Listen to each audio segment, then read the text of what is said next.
Ah, the star-shaped, stretchy arm-having, pole-swinging, enemy-grabbing, boss-beating, lightning-volt thing from the 90s. We all know what he's called, but we can't agree on how to say it. Ristar? Ristar? Not sure. I'm just gonna call him Ristar for the rest of this video because I honestly don't care. Oh, hey, look at that, I made a little drawing, ha, wee! Ristar the Shooting Star came out on the Sega Genesis in February of 1995. A bit of a late release. The Sega Saturn was already releasing in May of that year, so there was little reason to buy another one of the million platformers available at the time. Though it did come out on the Sega Game Gear on the same day, so you could have it on the go if you wanted. I actually played both games for this review. The Game Gear game is surprisingly good, but I digress. The game takes place in the Vivaldi system, another thing I can't pronounce. The Vivaldi system is a planetary system consisting of 7 planets in total. Kaiser Greedy, this evil-looking dude, has taken control of all the planet's leaders with his evil powers, I suppose. Luckily, the people in Planet Flora were quick enough to make a call-out post on their twitter.com saying, "Shit, we're dying, please help us, legendary hero." Okay, cool. Legendary hero responded with, "Nah fam, I'm captured by Greedy. Take my kid out Ristar instead, lol." Ristar responded with, "Bruh." Alright, I guess. Ristar now has to kick Greedy's ass, thus saving his dad and the brainwash peeps. The story's a little different in Japan. The Planet Flora people don't ask for Ristar's dad, but instead they call this goddess thing that sends one of her million children. I like the American one better, to be honest. I feel like Ristar saving his dad as well just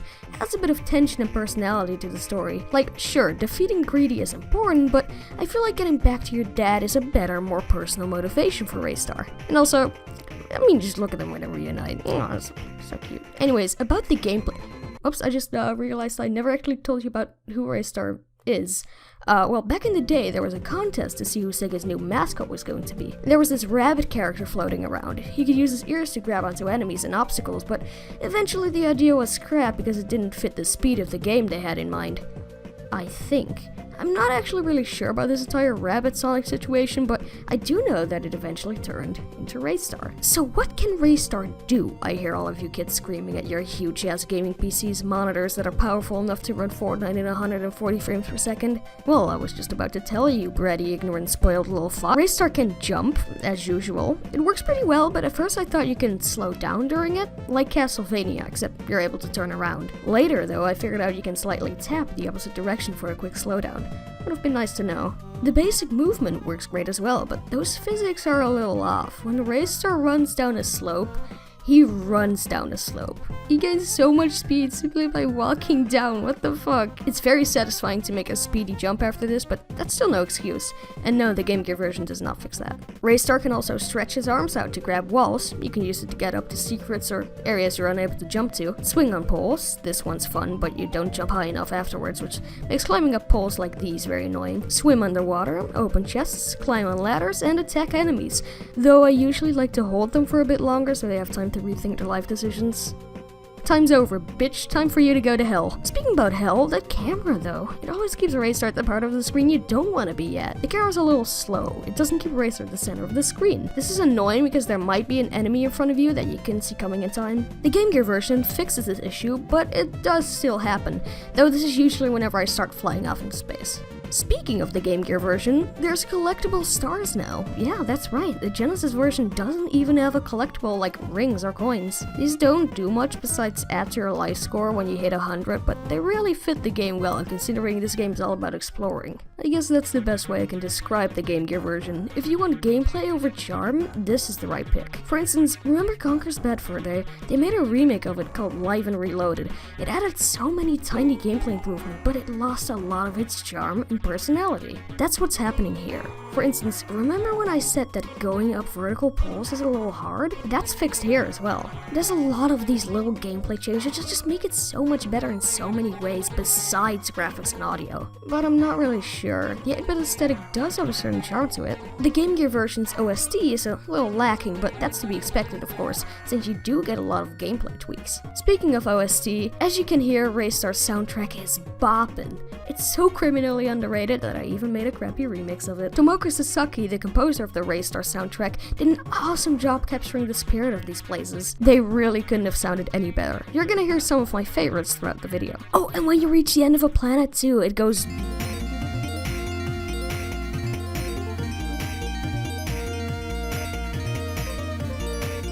It's so good, dude, and the effects are out of this world, literally. This song is such a great way to describe the satisfaction you get for beating a stage. It never gets old, and because she gets told how you did at the end, you want to replay the stage and do better. There's really nothing like it besides maybe Sonic 2's ending?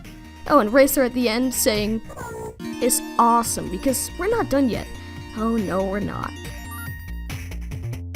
This intro song is also amazing. It starts off leading up to a very catchy melody, but from this melody it transitions into the main theme of the game, which is also catchy as hell. Just take a listen to it for yourself.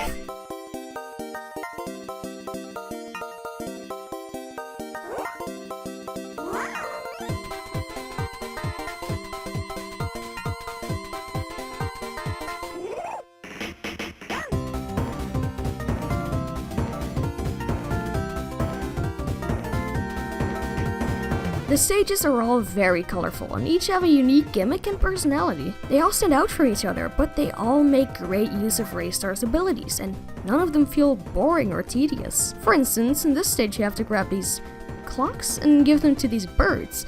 Every time you do, a new instrument gets added to the song. I love the way Ristar slides on these ice blocks too. It's so cute. The Game Gear version also removes the water levels for a pirate-themed one. But I do have to say that the water levels are kind of fun. They don't control like a Mario game, but instead like a Rayman game. I guess a more recent example would be Ukulele and the Impossible Layer. There's still underwater sections in the Game Gear version, but you don't swim in them. Anyways, the song's also a bop.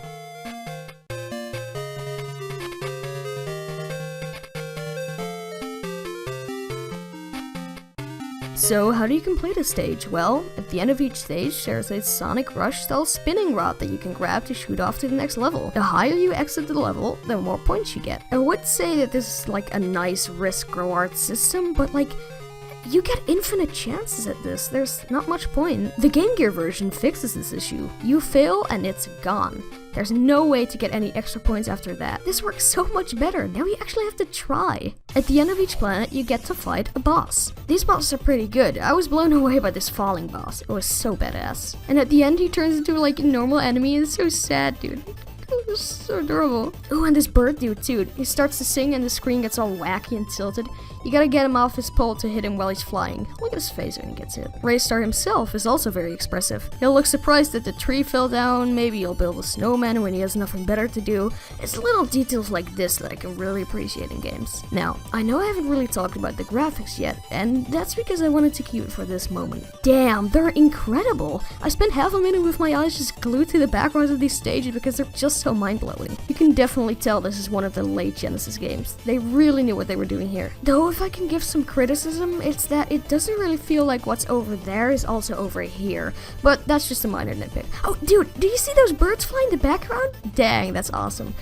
One of them just flew down and hit the water. What the hell? There's really no reason for that to be there, yet it is. So awesome. So, time for the ending. Skip to this timestamp if you want to avoid spoilers for the game, which I highly recommend you do because the ending is badass as all hell. Also, this next part will be very flickery, so if you're sensitive to flashing lights, then you should also skip to this timestamp. Gone?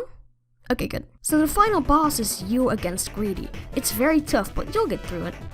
I believe in you. He does a lot of surprise attacks, but he's not too tough when you know what to do. Just watch out for his black hole attack. You gotta keep grabbing to prevent being sucked in. Once you finally land the final hit, this awesome cutscene plays. Greedy and his minions try to make one final escape, but Ristar is right behind them. He shoots off into space, just barely missing the implosion of the entire fortress. Finally, Ristar cockily says, and makes his escape, saving his dad and all the 7 planets of the Valley system.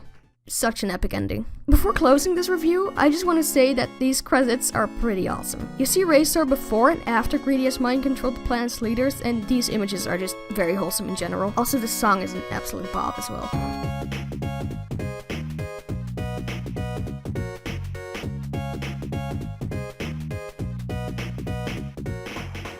Finally, your score is displayed and Ristar finally gets reunited with his dad. Is that cute? Cute. It's cutesy. So that's Ristar, an awesome 1995 platformer that does not get enough love. If you can, I suggest trying out the Game Gear version if you want to have the best gameplay experience possible, but if you more care about the graphics and charm of the game, I suggest trying the Genesis version instead. They're both awesome games that deserve your attention though. So that's it, that's the end of this video. Thank you so much for taking your time to look back at Ristar for me. I really appreciate it. Also, it's totally pronounced Ristar. Ristar the Shooting Star came out on this The value system is a planetary system that consists of... That's a real tongue twister. The Game Gear fish. The Game Gear fish. Damn. I would like to eat that. At the end of each planet, you get to fight a boss. These bosses are pretty... Fuck. I hit the thing and it's probably gonna make like... explosion sound. Did you see that bird that just flew in the background? Fuck. That's the wrong sentence. Ender, you fucking stupid idiot monkey baby gremlin.